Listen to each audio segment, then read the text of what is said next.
Hey, welcome back to Experience Designed Podcast. I'm V, and today having a chat with Michelle P, who's a community manager at Fatshark Games. Now, community management in immersive experiences or gaming world is very different, or also actually, sorry, not to spoil a few things, but also very similar to building product communities. However, how do you spark that engagement and loyalty which could span decades or years?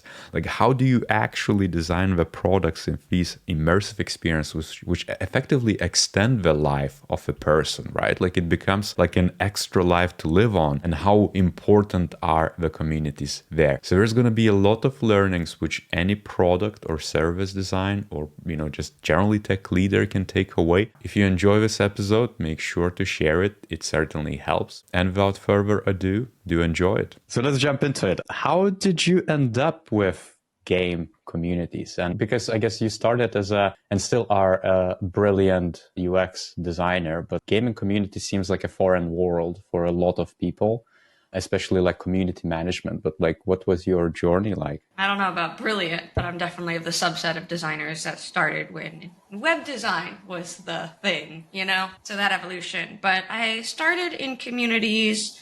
I guess I've always been a part of communities in some way, but not necessarily like hardcore I'm playing the game communities, more like I'm gonna, read this fanfic or chat with people on Tumblr or find a group on Skype, whatever it was at the time. But for Fatshark in particular, I started by moderating their Reddit on an open call, which is community run. Fatshark didn't really have any control over that.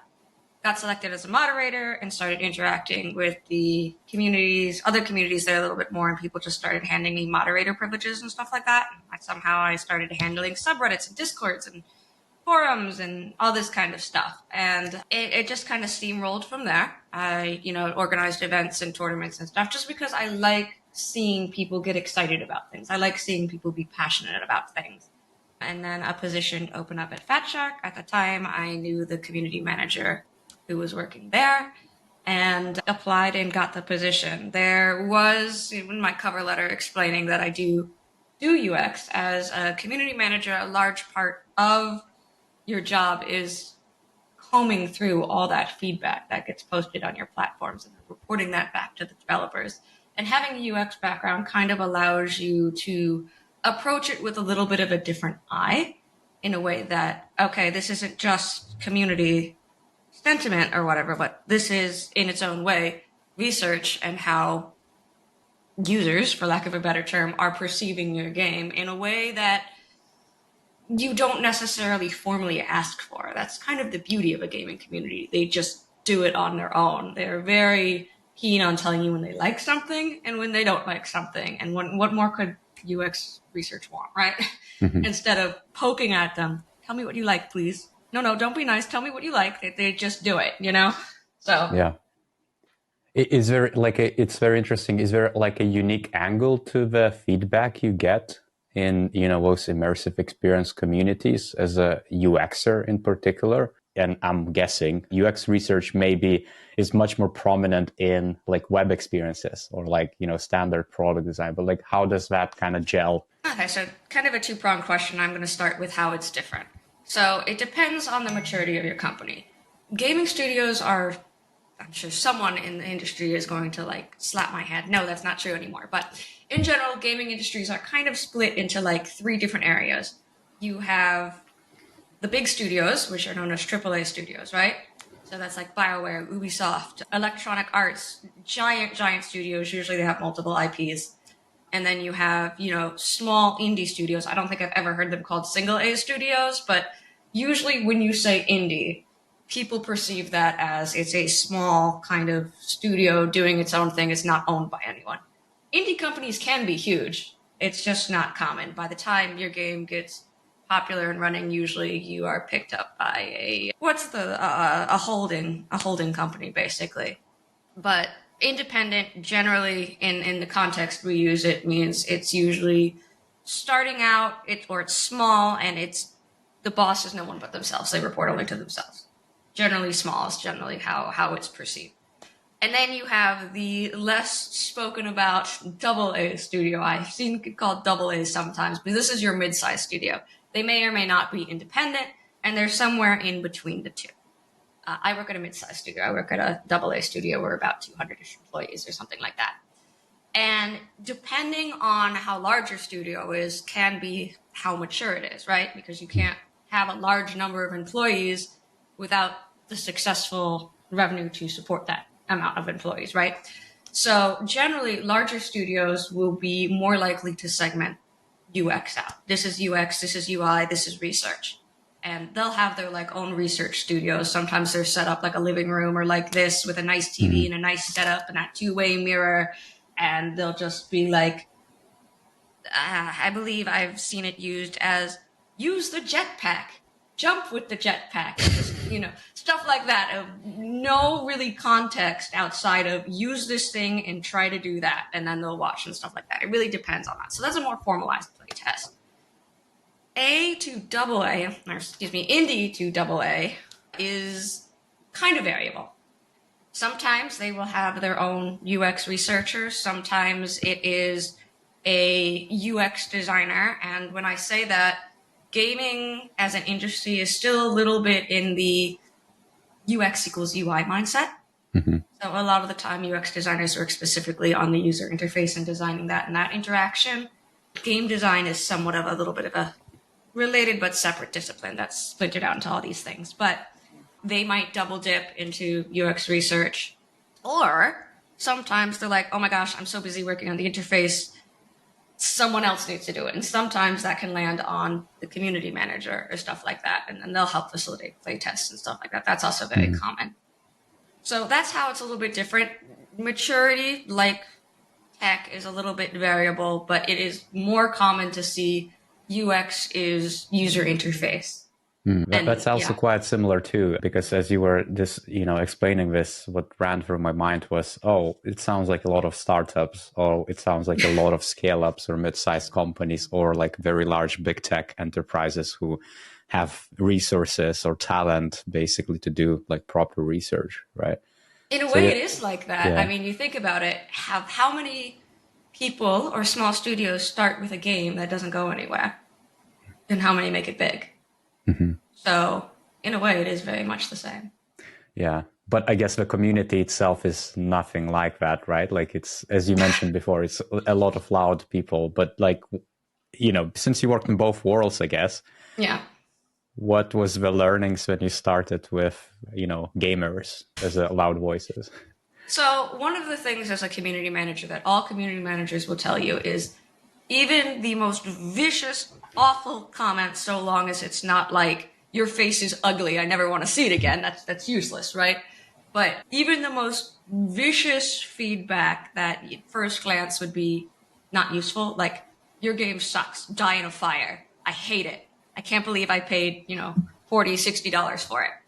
That's still valuable feedback, and they care enough about your game to feedback. 99% of the time. There is that 1% that's just going to be negative because they like to troll on the internet. That's not the norm, I would say. Generally, people leaving feedback are passionate about their game. So that's the first thing I had to learn. The second is I'm in this very unique position of, I don't want to say that I'm in a unique position that I play the game and I do community management. That's kind of the baseline for any community manager. Every community manager wants to work on a game that they love and play. I'm in the interesting area of being a community, I was a community manager, now I work more in product marketing and research, of being one of those lifestyle players, as in I have thousands of hours in the game I work on. That's a little bit more unusual. And it's very hard to separate my own thoughts on how the game should be and the subset of the players that I'm a part of from what's actually happening. And that leads on to the other question you ask is, how are things different? So one of the things is you have to balance between the feedback you get from the community. These are people who care enough to leave feedback.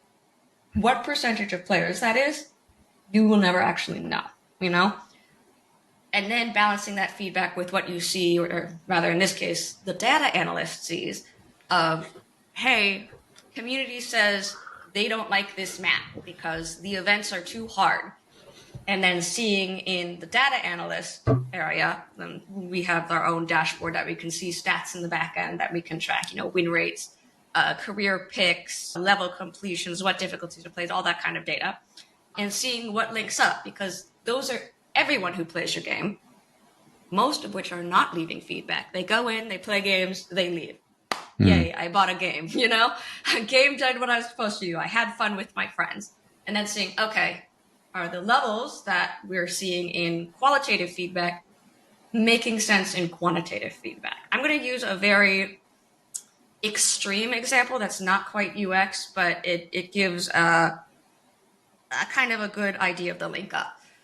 For context, when there is a backend error or a crash or something like that, I can go into our backend provider platform and see the error rate, and when it happened, and where the spike's happening, and what error it is. So if I go into Discord and I get maybe 5 people saying, I'm meeting this backend error number, whatever, why haven't you fixed it? And I'm seeing in the backend that there's no spike, that feedback doesn't match up, right? So, usually I'll be like, let's wait 30 minutes and see what happens. And then, Yeah. If I start seeing a spike, then I'll hit the big red button and be like, fix this. But sometimes it's like, it's a very small portion of the subset is getting a back-end hiccup, and there's nothing we can do and nothing we should do because it's not a large portion of players that are experiencing that issue. So not quite a UX example, but a good example of how that disconnect can happen. But how do you sift through that feedback? Like, this is one of the biggest things which I wanted to pick your brains for is, let's say I'm always, again, I'm trying to immerse myself in gaming as well. And as a casual gamer, I might, let's say Baldur's Gate 3, it's all the hype right now. I bought it, but I bought it because I'm not really part of a D&D community. I enjoy it, playing here and there, like maybe once in 5 years or so. But I've seen a trailer on IGN, the YouTube page.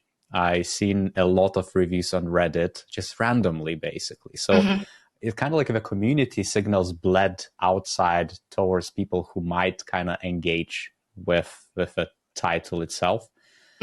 So, I played maybe 3 hours so far. Probably going to play another few hours here and there. But it's going to be very long, slow burner when I feel like it. But I would never engage with a community, or I think I never engaged before. I never left feedback. Like, how do you sift through that valuable feedback, I guess? Because there's certainly going to be some segments or variations in behavior or like attitudes or something like that. Like, what's your kind of thinking about it? Like, what's worth capturing? So I can speak about what we do. Credit to Larian. Larian did a very unique, gaming as an industry is starting to lean towards this, where you do early access and you develop your game in early access with players who have paid for early access and then take that feedback and iterate on it. That's starting to become more common. And Larian did that with Baldur's Gate for a long time. What they do internally to gather this feedback, I don't know. Whatever they're doing, it's working. They're doing very, very well. So credit to Larian. What we do on our end, at least on my game, is it's going to be a mixture of instinct, knowing your product, and using assorted tools. So starting from, let's say, instinct, kind of, and also knowing your product. Again, this is where I have to be careful, is I've played this game so much, sometimes my bias can kind of feed into that feedback. That makes sense. It's like, this level is difficult. And then I'm like, I don't see the difficulty. I beat it in 2 tries. What's the problem? I can't do that, right? Yeah. So kind of knowing what the issue is. Like, for example, it takes a long time for me to get into this game before it gets challenging or something like that. Like, sentiment for Vermintide is generally the game doesn't really start until Champion or Legend. And that takes time to level up to get to there because we have difficulty behind level locks or power locks. And if we get that feedback, instinct-wise and knowing my product, I know enough that I can say, this is because this grind startup takes a long time and players might fall off or the game isn't challenging enough here and community says they think this, and I can back it up by this thread, this thread, this thread, this thread. So there is some of that, some of best judgment, some of knowing the game, and some of okay, I've seen this just anecdotally enough times in the past 30 days that this is common. But with all human nature, and this is in some ways why I believe UX research tries to distinguish itself from marketing research. UX, I've been told, is not as fond of focus groups as market research is. Yeah. Because when people interact with each other, whether they want to or not, they're influencing each other. So people can be like, you know, if you have 4 people and 3 people say, I don't like this, the 4th person might actually like it, but feels unconsciously pressured to agree, so they fit in. Yeah, or they're going to be silent, right? Or and kind of right. again. Whereas marketing, it's like, great, you've been peer pressured, you'll buy our product anyway. Yeah. We don't want that in UX. So you have to kind of be careful with that. So that's kind of why you have to take the qualitative feedback you get from community platforms a little bit with a grain of salt, because if you see an opinion enough times in your brain, it might start becoming true, even if you didn't believe that in the first place. So we have tools that allow us to kind of crawl our platforms. So the forum, Reddit, Discord, Steam forums, stuff of that nature. It collates them into different categories in word clouds, and it uses artificial intelligence to gauge the sentiment of whatever that topic is, and then uses some proprietary formula. These are usually third-party tools. This isn't something that we develop. Uses, at least ours, has a sentiment score of -99 to 99, with 0 being true neutral. So we use tools like that, and that will allow us to see these are the trending topics that are spoken about. We click into that topic, and it just gives you this giant word cloud of like connected topics. And in theory, you should be able to see kind of the most relevant points of discussion. And sometimes there are specific threads it links to and stuff.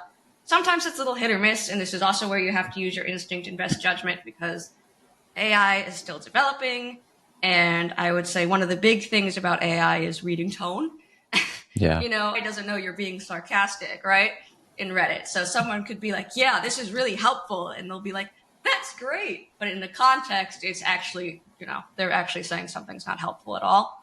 So, but in theory, that kind of helps us, gives a little bit of a bigger picture without combing through hundreds and hundreds and hundreds and hundreds of threads. Otherwise, we'd be able to do nothing else with our time. So we also use tools like that. And then every 30 days, our community support and community managers pull a report with the trending topics, how our sentiments changed, areas that we might need improvement or attention, things we might need to mitigate, things that are doing really well. And then the team uses those. And then every month we send those to stakeholders. No, every quarter we send those to stakeholders. This, I guess, applies for existing title, right? Like, which is already in motion with some community. And, you know, I'm probably not going to be told off if I say that communities take a lot of time to develop. Like, if you as a community manager, and I think this is going to be a big learning for, you know, everyone who's listening, it doesn't matter what world we represent.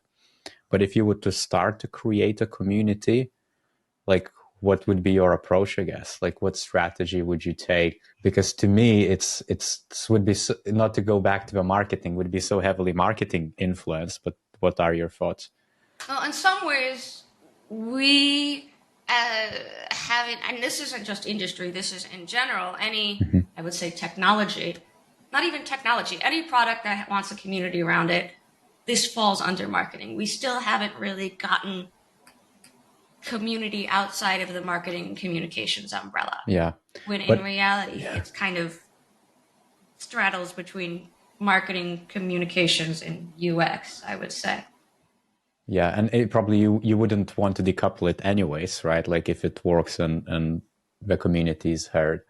But yes, but going back to building community, I would say have a product that you firmly believe in and is in a good state to start building a community with. With games, it can be somewhat of a double-edged sword, because if you promote your game too early, communities will tend to form organically around it, particularly once you start creating hype, or you have something like, here's a beta, here's early access, and people will start talking about it. So you have to be very careful on where that timeline is. But outside of that, I would say know your product. You can't be a good community manager, and you can't manage your community if you don't know what they're talking about, and if you're typing up, you know, announcements or notes or whatever, and if you don't know what they're talking about. So that's one thing. Know your product, get in, play it with people, get to know how it works just at a baseline level at minimum. I don't think you need to go full balls to the walls with it, but you need enough to know what you're talking about and to get excited about it when people are excited about it, and to kind of champion efforts of critique and improvement when people do give that critique and improvement, and then prove why it's important. The other part is be human and treat people like they are human. And my experience, people don't like being treated like they are the product. A community is not a product. It can be a promotional tool, but it should not primarily be your promotional tool. You shouldn't start a community to be like, okay, they're going to speak good things about me, because then you're putting people into this position where they are saleable. And that's not something people like, understandably, right? Yeah. In some ways, it's also customer service. You also have to have good customer service skills. No matter how angry someone is at you, you can't give that back to them, right? Yeah. So, yeah, you have to really kind of hone your voice and know how to handle conflict. A lot of the time, it can be like de-escalating things, a lot of de-escalation skills. And I guess the third is get in and just be yourself.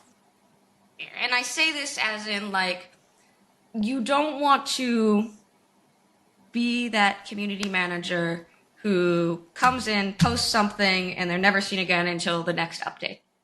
Because you want to be seen as human. You want to be seen as, I'm using gaming as an example, you want to be seen as a player of the game as well. You don't want to be seen as the community manager, because if something goes wrong and you haven't built that reputation of, I play the game, I know the game, I understand where you're coming from, very easily, once you start, getting, every community manager has to give bad news at some point.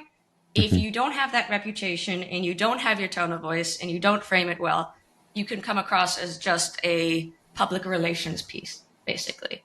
And that's not something that an effective community manager wants to be seen as. Every effective community manager I've seen has their own tone of voice, their own persona, and really isn't afraid of getting down in the weeds and being like, talk to me, help me understand. Or, if someone's excited about it, yeah, you beat that level, yeah, nice cosplay. And just acknowledging that these people are playing your game and interacting with them. Otherwise, you're some just amorphous entity that puts out announcements, basically. And you do, on that note, which I wanted to kind of, go back to the topic of, you do the game streams too. So you said yourself that you try to separate your own bias. And, you, again, like every human is going to shape your own kind of opinions immediately, when you play that. But like, is that one of the tools for you to engage with a community? And I'm also trying to draw some parallels of like learnings as well, because that's what a lot of product managers try to do in a web-based, quote unquote standard products and apps and things of that nature. But like, why are you doing ultimately? Is this kind of like a gaming standard ultimately, or like, what are you kind of getting out of that, and how does that benefit community? It can be. I haven't done one in a little bit of a while, just because my role shifted. I guess I got a promotion in a way. So we have a new community manager now, and people will see her soon. But in terms of doing streams, when I came on, we hadn't been doing them. And as a player, I kind of liked sitting and listening to them at work. It was just a way to sit down, talk to the devs, watch them play, see what other people were saying. It was kind of like cozy, comfy campfire hour for me. It can be a way to communicate with your community and talk to them. There's nothing wrong with that. But I think the best streams come at with a goal. And in some ways, it's like what people say when you start, oh, I want to be an influencer on Twitch, or I want to be a career streamer, is to, when you're first starting out, not to pay too much attention to the numbers. Because depending on your game's popularity, its age, how it's doing right now, what other games are coming out. Like when Baldur's Gate came out, I can't remember if we released anything around that time. I don't think we did, at least not on my end. But I can assure you, all the other games, not just our studio, but all the other studios were like, okay, Baldur's Gate comes out around this time. We can't release anything around that, otherwise we're going to get drowned out. That's the thing that happens, is you keep track of like what's being released, and you're like, okay, this game has a lot of hype right now. If we launch something around this time, it's not going to get any traction because people are going to be playing this game. You can't release something, when a new Call of Duty drops, because like they're just, at least on our studio, there's no competing with that, right? We're a much smaller studio, but that's a very common industry thing. But, come at it with a goal. When I did streams, I wanted to do a little bit of informational and mostly just hanging out. Hi, I'm the community manager. Let's play some games, poke fun, laugh at me. It wasn't meant to be anything huge in marketing.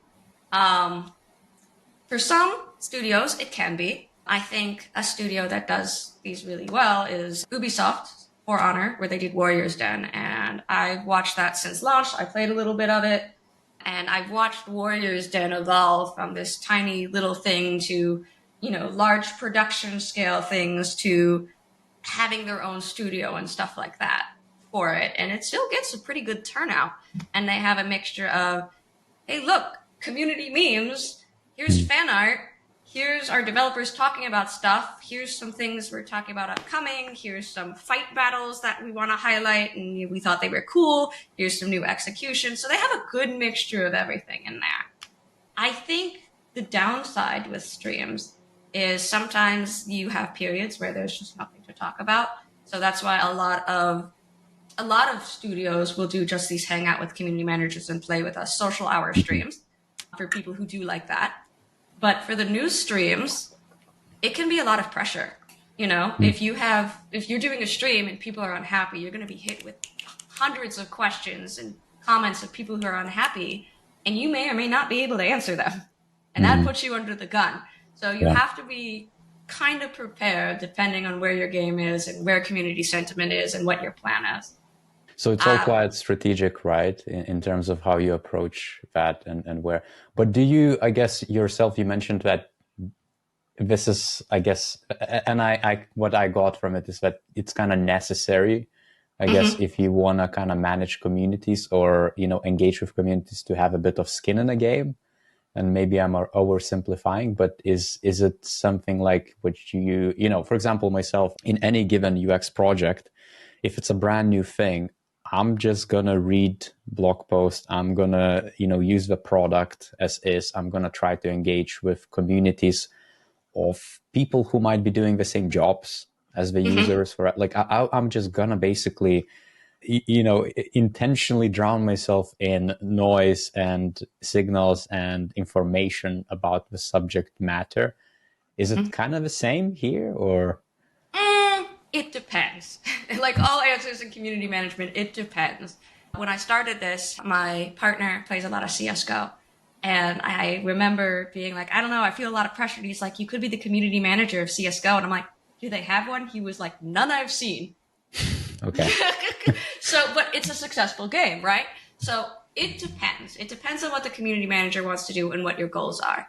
So I do think it helps that people have a face to put to the community manager. Sometimes that can be a disadvantage because people can be like, pretty privilege is a thing. Let's just put it that way. If you don't look a certain way, people have judgments about you, good or bad. And then you have to find like, okay, how do I repair this immediate reaction? And I'm not saying that to be like, oh, this person's pretty, this person's ugly or whatever. It's more like people do have unconscious reactions to how people look and how people speak. I can tell you, I definitely got a subset of comments before I got my cochlear implant asking what my accent was, or, why was I slurring my speech? Why do I speak this way? So, and then that can influence how people see your competency in the job. But on the other hand, I do think it is helpful for people to realize you are a human being. You're just not a name on a page, and there's a human. There's the human behind it. A lot of community managers do develop a mixture of what is a character and what is their actual personality. So I'm not really afraid of saying this. I think most people know it, but I wear this like leather jacket with studs and stuff when I'm on studs and spikes, and people are like, oh yeah, she's like totally punk. I've maybe worn that jacket like 3 times out in public. Like it's somewhat of a character, right? It's still me, but it's just more confident, I guess, a little bit more okay with being silly and making fun of myself. I met someone who happen to live in my town, and they're like, "Oh, you're Actually," and I'm like, "Yeah," and they're like, "You don't act anything like I expected you to. I expect you to act like on the streams. You know, on the streams, I try to be high energy, when in my real life, I am a complete potato and just want to stay home and sleep." Yeah, like all of it. But that's very interesting. So, and you know, like that cosplay, which you, I guess, brought up is, to me, is also an extension of gaming in a way, like of the community. Like, let's say I would never do that because probably not too attached, but people are. And to me, it's kind of like a signal that games are not just a product, they're almost like an extension of a lifestyle, of a life. And to a Yeah, lot of people, that's, you know, it's not just a user you're going to test with or give value. They're actually living it, I guess. yeah, and that's kind of the joy of gaming, is you're not just like, okay, here's an app and these are my users. For a lot of people, gaming is a lifestyle, it's a hobby, and it's a social platform if you think about it. Like even single player games like Tetris. People may have Tetris tournaments and they will talk about them. Yeah. It's a social platform. It's an extension of social interaction. It's another way to interact with people. Yeah, and if you take something like a title of a Microsoft, you probably know more than this. I'm just kind of, you know, shooting from the hip around the communities. But it seemed, well, it was Mojang, right, with the Minecraft, but now Microsoft Minecraft. That has been, you know, there's literally millions of players, hundreds of millions of players Yep. worldwide, and you have the merge and you have cons for it, you know, conferences and gatherings and things of that nature. Everyone basically involved are living it, and you rarely see a person who would have a shirt of like a Google a search or something, or like a merge of a like a big Yeah. tech, but you're definitely going to see on the street someone wearing like Minecraft, because Right. this is to me like an extension of living in a way. But in your community, I guess, did you find any of that kind of, you know, interesting notes of people just living it, or being very Yeah. involved?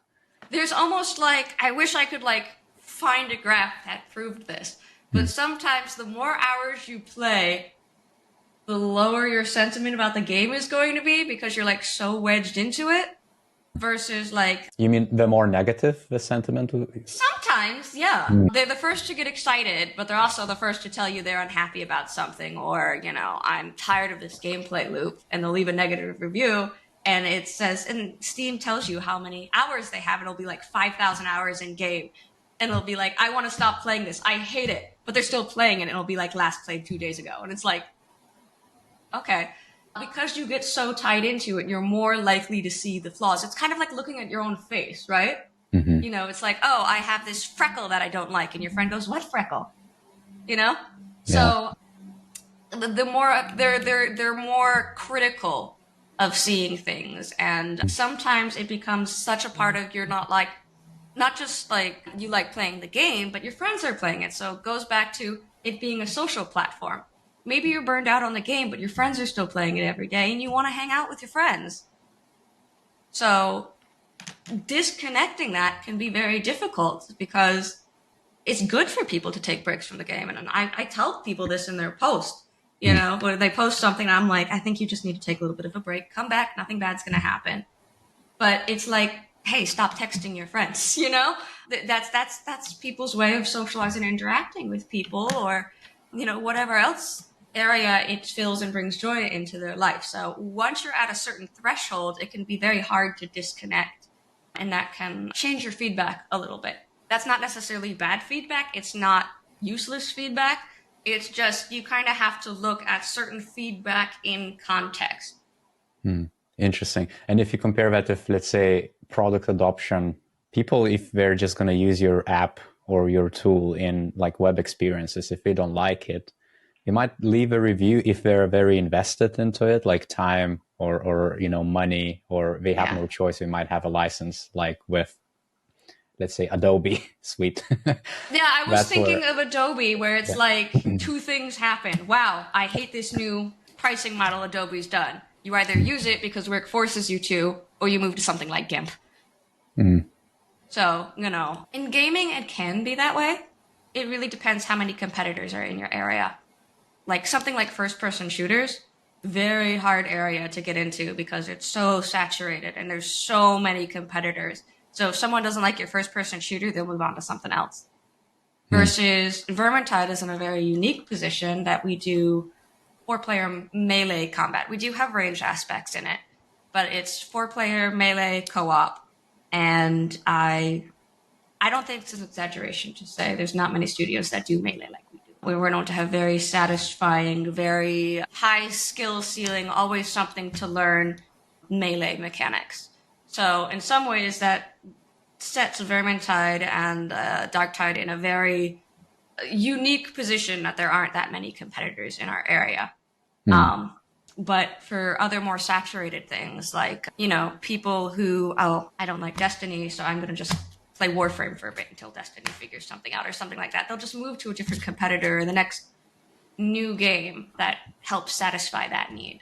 And that's a good, a good area of game design. When you design a game, it is a product in the end of doing that SWOT analysis. Where is that area of opportunity that, our game hits that sweet spot that people want to come back and play that no one else does? That's like the product dream, right?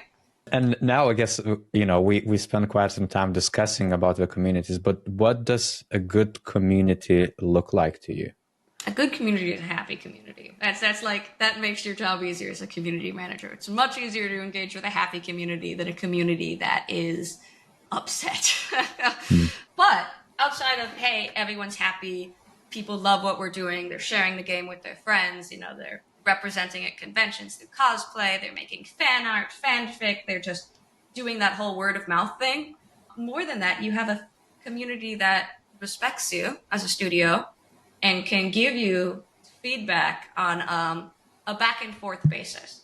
So in ideal world, the process is player feedbacks, community manager collates that feedback, gives to developer. Developer acts on that feedback or decides we're going to act on it or not act on it. Community manager goes back and goes, hey, here's the decision and here's what's happening. And community goes, okay, I like that. Or no, I don't like that. And that cycle generally shouldn't have any breaks. So when that cycle doesn't have any breaks, you generally have a happy community. Now, a healthy community is somewhat tied to it, but also not. You can have a healthy community without having a happy community, if that makes sense. For example, think of a cyberpunk or something like that. Healthy community, but wasn't very happy when that came along. So in some ways, they did get a lot of feedback, but then, they have to deal with the unhappy community. But the community was healthy. It was thriving. People were playing it. People were talking about it. People were giving feedback. It's healthy.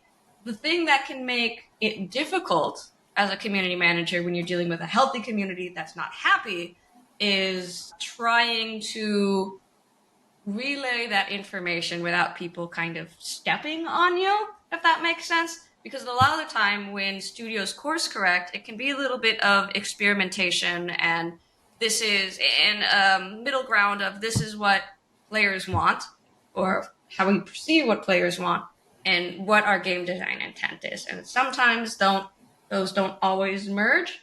And as a community manager, it is your job to communicate that. And sometimes you have to give news that people aren't happy with, or give news, hey, it's been 2 weeks, I still don't have news.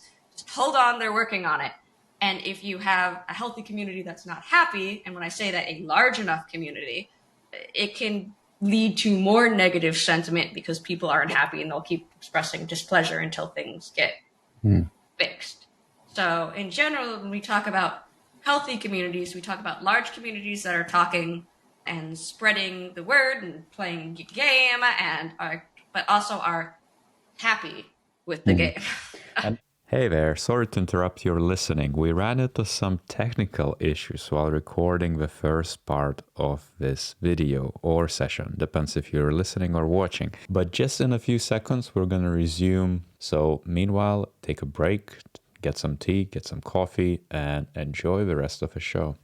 But there are instances out there, and I've been part of some of it, where some communities are just unofficial, where, players or people who experience different things, they just become like self-governing in a way.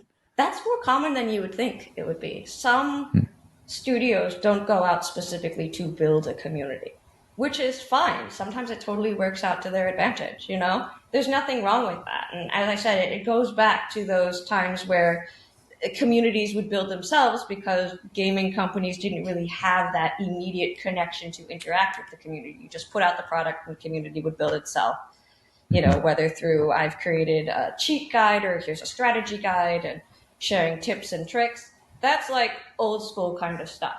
I think it's actually kind of refreshing, and it's something that I try to encourage, and that's part of why at our company, we do not have moderation over Reddit or anything like that. It's completely like community built, because we don't want to have people feel like they need to censor themselves. And in some ways, having that organic, unofficial community can net you very genuine, unfiltered and unvarnished opinions, because reactions can change as soon as a developer shows up, whether that's a community manager. And sometimes it depends on the community manager. Sometimes if a community manager has enough of a rapport where it's like, hey, you're one of us, you know, they can just chat with you like another community member. But it definitely like changes if, like, you know, Bob, the combat developer, is like, hey, I'm the combat developer, how are you liking our game? And like, you know, all this feedback comes in, you know, good, bad, but it's, you know, very rare that, you know, a combat developer will come in and people will be like, I hate your game, why did you do this kind of stuff, rather than here's some very measured feedback.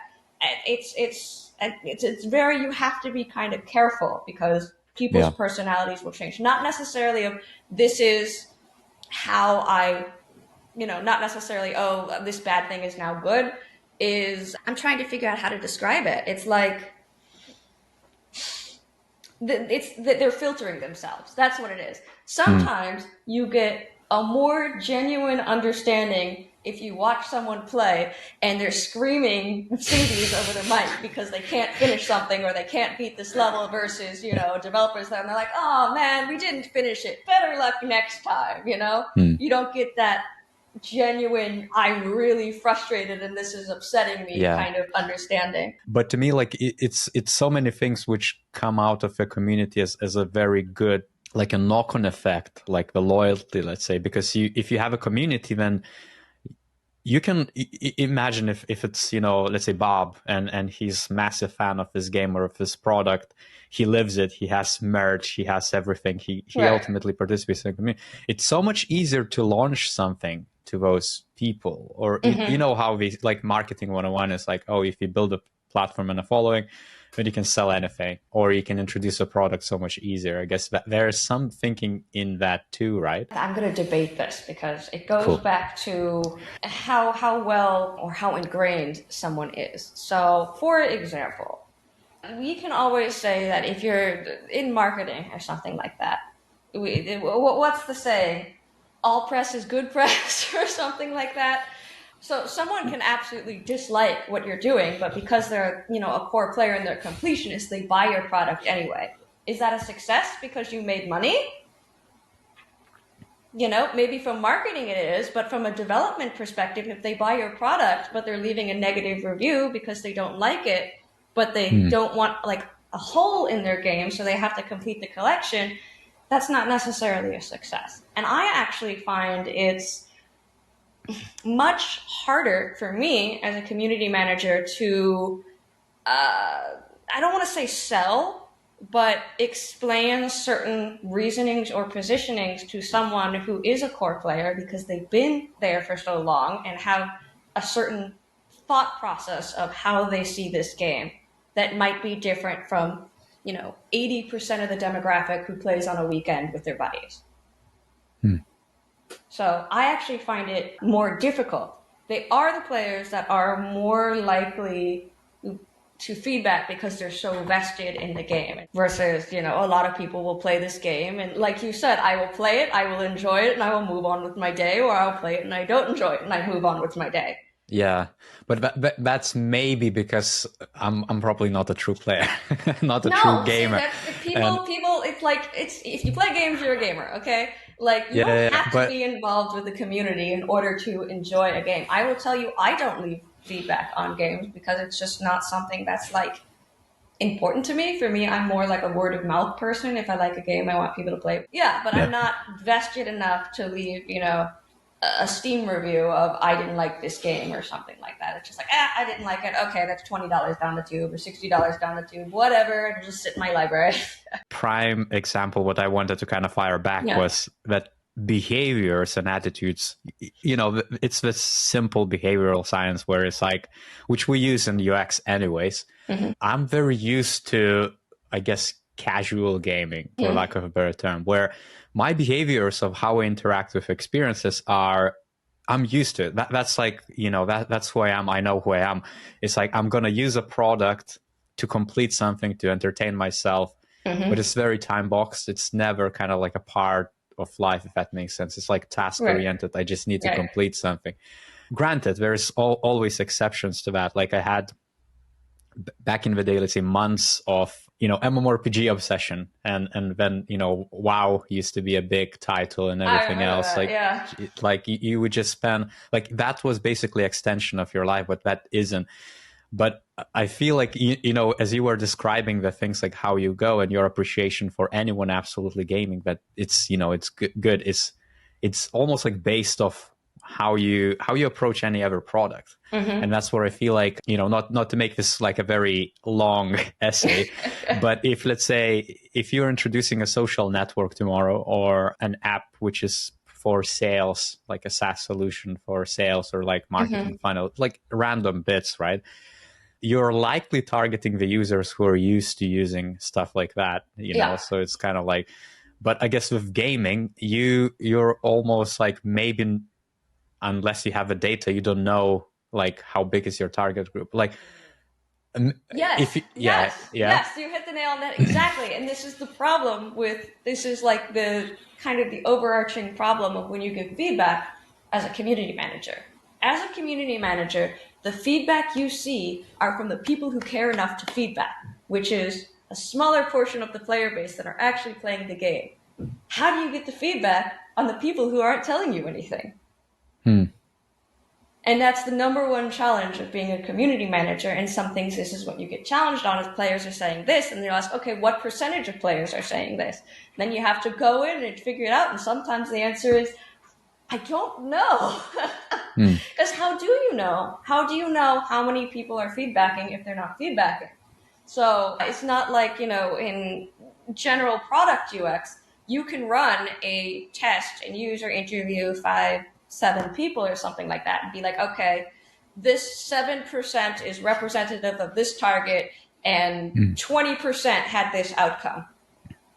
It's harder to do that in qualitative data in games because most of your qualitative data, unless you're running some level of representative sample in a user test or a gameplay test, play test, excuse me, that's harder because all your qualitative data comes from these platforms that most of your core player base are in, but not necessarily more casual people. You really have to go digging for that. A tangential question, but what's your favorite game to date?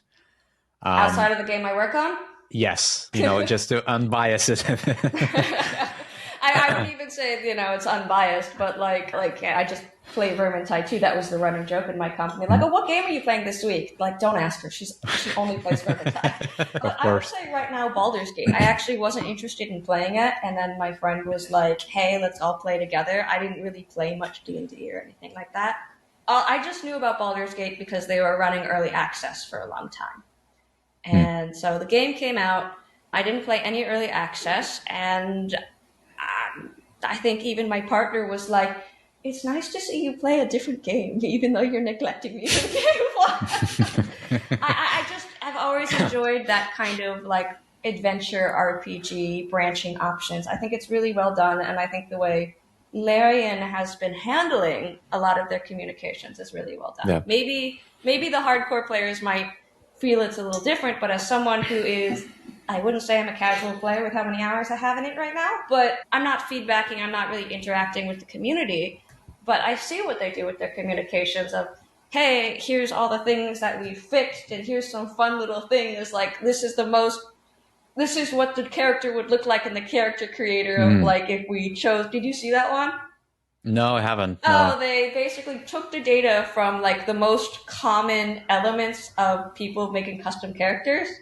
It was basically like generic looking Like what you would do, imagine, 35-year-old right? man, and they're like, you made the basic vault dweller. What the hell, guys? So I just thought that was like just great. It's a great use of data and a great use of engaging with your community in a not so serious way, or communicating. They also communicate more serious information in a way that is just fun to read. I think that's a lot of it. You could put patch notes up as a community manager, but how do you get people to read them? And you have to do it probably authentically, because I'm just kind of like, the things which come into my head, which is usually not done right, is when companies start podcasts and they talk like very dry about subject matter. And it's very clear that maybe someone listened, but it's likely someone who was part of the company. Yeah. and not so much like someone who was like a diehard fan ultimately. You have to be careful about it. And the reason for that is, if you have a brand that already exists as like, I don't know, let's say McDonald's or something like that. And McDonald's wants to like create this community. In some ways they do have their own community. Like some people are hardcore McDonald's eaters and they have the rewards stuff. Like in some ways you do have that community. But if you want to create something like a little bit more of an interactive community or something like that, you have to be careful, because it's not going to mimic game community one-to-one. Game communities in general will always have some level of their own content creation, because it is an interactive entertainment medium, right? Whereas McDonald's is a food company. But also, companies will have to break out of this, or figure out how to break out of this mold of, okay, I'm going to start interacting with people. How do you break that mold of, I am a big giant company conglomeration, and now I'm talking to you as a person, one-to-one, kind of thing. And this is something actually where, this is a little bit more into social media management, but this is something what Wendy's has done right. If you've seen how they respond to people, like they kind of drilled that in really early, and people are like, oh, this is fun to interact with. Arby's as well, like they would make little cutouts and art of their like, out of their like boxes and cartons and stuff like that, and people would interact with those. But I think it is a challenge right now of, how do you go from company to genuine, authentic interaction? I think that's difficult to do. And I don't know if you remember, maybe it's just me being old, but I remember in the early 90s or late 80s, there were games which were like, they were 2D games. I think it's even pre-PlayStation 1 era. And they were branded by like restaurant chains. And if I remember correctly, there was an IHOP game, and it was... I don't remember this. like there is a whole, maybe it's something, which gonna interest you to look into, but it's like, it was kind of like a fascinating era, where that's where I'm coming from. There might be that, again, uptick in demand for companies who are very physical or very 2D or very simplistic in nature, to then kind of try to, to experiment with things. Because I remember playing games which were a brand game for something which has nothing to do with, subject matter. That's You do kind of see it, right? Like maybe to, I guess, variable extent of success, but you see when NFTs were a big thing, you'd see companies get into NFTs and try to gamify that with varying modes of success. But, kind of creating, like, when NFTs were big, people would start looking for community managers to manage their NFT community and stuff like that. And a lot of them would somewhat fall flat, not just because, mismanaged of launching an NFT, but also like, I think one of the important things, if you're going to build a community with a new product, is build a good product first. And then make sure your product's solid, and then try to build the community. The community can help shape and be, kept abreast of your developments, but you always want to be careful of building up too much hype before you launch your, make sure your product is solid, because a lot of things get in trouble by, I built so much hype and people build it up and then it releases and it's not to their expectations, and then it falls flat. So you have like super engagement, super high sentiment, it releases, it's not what they expected, and then sentiment drops, and then people fall off. So you can't, a community is integral to your success, but it's having the product solid and ready to go is the most important thing, I think. Yeah. Unless, of course, the community is the product. Let's say if you take something like Midjourney, it's Discord, right? Like it started as a chat, which I didn't know, by the way, before I engaged with their product back in the day. I didn't know that Midjourney was Discord chat, literally something you would interact with commands. But that, I guess, is an exception, right? It's a poor game or immersiveness example because it's still just a bot that you interact with. Yeah. But yeah, that's awesome. One of the things which I know we probably going to run out of time, and it's probably a bigger topic to unpack. My battery is complaining, so I got to be careful. Okay, if it cuts off, it's fine. Accessibility. Okay. You have a lot of skin in the game. I don't know how much you can share about it, on a session, but how does that kind of impact, how you approach game development, I guess? Like how, and as a follow-up, not to front load a question much, like how important is accessibility overall in gaming? So in web application, there is certain laws, at least for government websites, surrounding use and accessibility. So at least in the United States, you have ADA, you have 508. Basically, your website needs to be made accessible to everyone if you're in the government. And there are ramifications if you don't do that. Same deal with events and stuff like that. If you host a government-sponsored event, if someone needs an interpreter or anything like that, you need to provide it. It needs to be an accessible location, needs, a wheelchair ramp, right? All these kinds of things. Gaming hasn't gotten there yet, in that it's starting to, but there's not as heavy regulations in gaming and accessibility requirements yet. So in some ways, it can be seen as less important. Now, studios are kind of catching on because if you have accessible games, more people can play them. And the more people can play them, the more people can buy them and enjoy them and leave good reviews and all this kind of stuff. It just depends on where the studio is at in their level of maturity and understanding. And I think some of the part of that is hiring people who are diverse and have disabilities and need accessibility to help put those measures in place. Because I've always described it as people live in a bubble. They don't know what they don't know until someone tells you don't know it. And as someone who has a cochlear implant and is deaf, someone who is hearing they can empathize, but they can never really quite understand what it's like.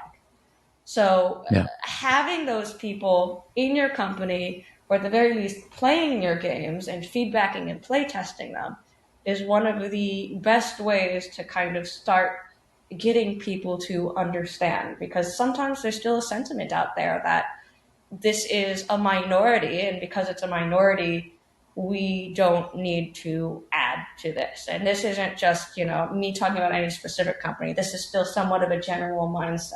It's changing a little bit, but if you look at restructures and stuff like that, when people flipped out and all these UX layoffs happened, where did a lot of these layoffs happen? Not just in UX, but in the accessibility departments, because it's seen as disposable. It's not. Yeah. So we still haven't quite gotten to the place where this is a mandatory thing we need to do. Because in some ways, people with disabilities who use accessibilities are a small portion.